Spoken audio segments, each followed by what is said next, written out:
Ukraina mengakui bahwa Rusia masih unggul dalam peperangan di garis depan.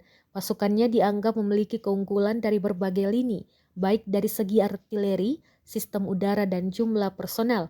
Bahkan untuk drone, Ukraina mengakui kalau Rusia memiliki jauh lebih banyak. Jumlahnya hampir 10 kali lipat dari angkatan bersenjata Ukraina.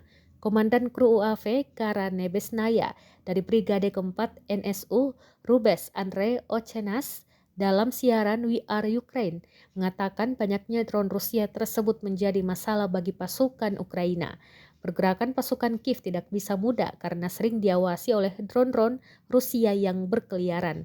Korbannya sudah banyak, bahkan tank kebanggaan Amerika Serikat Abrams telah banyak yang hancur karena dihajar drone Rusia.